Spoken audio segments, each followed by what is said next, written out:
અમારી ચોટીલા સબ ડિવિઝન હેઠળના જે 3 તાલુકા છે, ચોટીલા, થાનગઢ અને મૂળી, આ 3 તાલુકાઓની અંદર જે ખાસ કરીને જે સરકારી જમીનો ઉપર જે દબાણો થઈ રહ્યા છે અથવા દબાણો થયેલા છે, અને એમાં ખાસ કરીને પ્રાઇમ લોકેશન હાઈવે ઉપર કે નેશનલ હાઈવે ઉપર જેવા દબાણો આઈડેન્ટિફાઈ કરવા માટે 3 મામલતદારશ્રીઓને સૂચના આપેલી છે.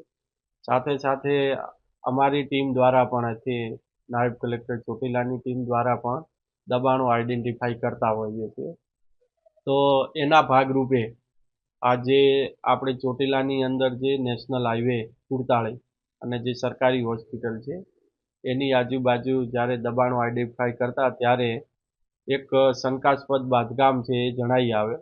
તો એ શંકાસ્પદ બાંધકામ અંદર જઈને તપાસ કરતા ત્યાં એક કોકા કોલાનું ક્રિસ્ટલ બેવરેજનું ગોડાઉન જણાય કે જે એ સરકારી સર્વે નંબર 423 ટાવર્સ પૈકી હતું. તો ત્યાં હાજર જે ગોડાઉનના જે ચલાવતા હતા રોહનભાઈ દર્શકભાઈ આચાર્ય, તેઓને પૂછતા તેઓએ હકીકત જણાવેલી કે મને તો ભાડા કરારથી આપેલું છે. ભાડા કરાર જોતા એ એમાં 5,000 રૂપિયા મહિને વસૂલ કરવાની જેવી બાબતો હતી.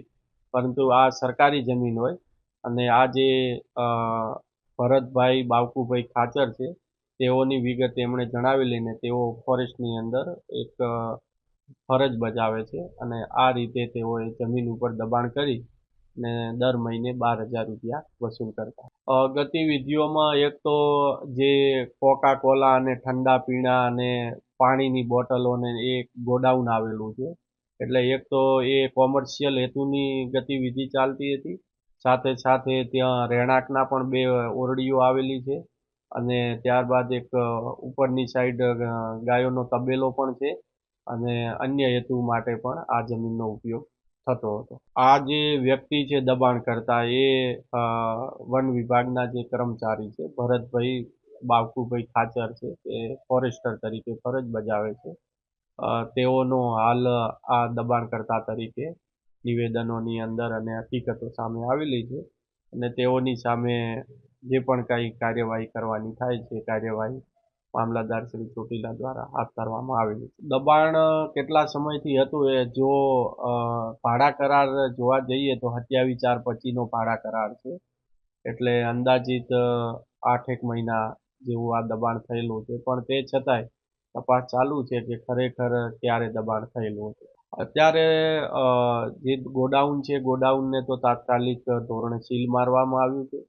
સાથે સાથે જે લેન્ડ રેવન્યુ કોડની સેક્શન 61 હેઠળ લેન્ડ ગ્રેબિંગ અને અન્ય કાયદાઓની જે જોગવાઈઓ છે એ મુજબ કાર્યવાહી હાથ ધરવામાં આવી. હા, મુદ્દામાલ જપ્ત કર્યો છે. 42,000 જેટલી પાણીની બોટલો છે અને 6,000 અલગ અલગ કંપનીઓના ઠંડા પીણાની બોટલો છે. એમ કરીને કુલ 48,000 જે બોટલો છે સીલ કરવામાં આવી. હા, એ પણ એટલા જ જવાબદાર છે કારણ કે કોઈ સરકારી જમીન ઉપર આ રીતે ખોટા ડોક્યુમેન્ટ બનાવી ભાડા કરાર કરવો વગેરે એ પણ ગુનો જ બને છે, એટલે એમની સામે પણ કાર્યવાહી